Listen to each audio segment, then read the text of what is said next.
Reconnu coupable de viol sur une épouse d'un enseignant, l'ancien militaire a été condamné à 10 ans de réclusion criminelle par la chambre criminelle de la cour d'appel de Tambacounda.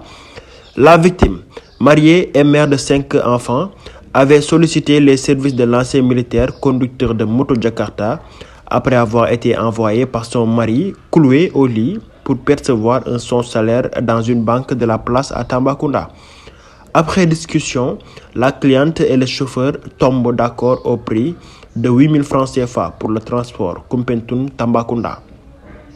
Arrivé à hauteur du village de Likunda, situé à une dizaine de kilomètres de Tambacounda, le conducteur demande à sa cliente de descendre le temps de régler la moto.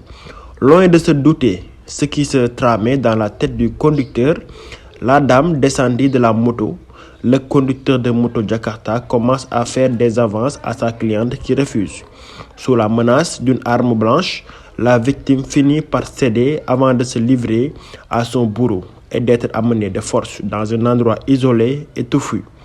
Elle est déshabillée et menacée de mort. Le conducteur se jette ensuite sur elle et la viole. La dame rejoint son domicile conjugal dans un piteux état pour aller raconter sa mésaventure à son époux et aux membres de sa famille avant de déposer une plainte à la brigade de gendarmerie de la localité. Le certificat médical fait état de lésions traumatiques qui seraient liées à une pénétration sexuelle. Arrêté, l'ancien militaire a été déféré puis placé sous mandat de dépôt. Inculpé de viol, puis jugé en première instance, le conducteur moto Jakarta a été condamné à une peine de 10 ans de réclusion criminelle par le tribunal de grande instance de Tambacounda avant d'interjeter appel. À la barre de la cour d'appel de Tambacounda, l'accusé a catégoriquement nié les faits. Il précise que la victime était consentante au moment des faits. Pour se dédouaner, l'accusé souligne que la dame a voulu se venger de lui en portant ces fausses accusations parce qu'elle lui avait pris 11 000 francs CFA au lieu des 8 000 francs convenus. Pas convaincu des contestations de l'accusé, l'avocat général Soyoubou Si a requis la confirmation de la peine de réclusion criminelle de 10 ans. Réquisitoire que le juge a suivi en envoyant l'accusé en prison pour une durée de 10 ans.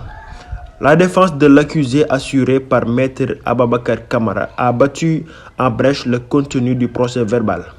À en croire Maître Kamara, le procès verbal est truffé d'incohérences. Il estime que son client a été toujours constant dans ses déclarations avant de plaider la relaxe de l'accusé au bénéfice du doute. À son avis, les faits ne sont pas établis à l'endroit de l'ancien militaire. Après délibéré, l'ancien militaire a été reconnu coupable de viol par la cour d'appel de Tambacounda qui a confirmé la peine de 10 ans de réclusion criminelle.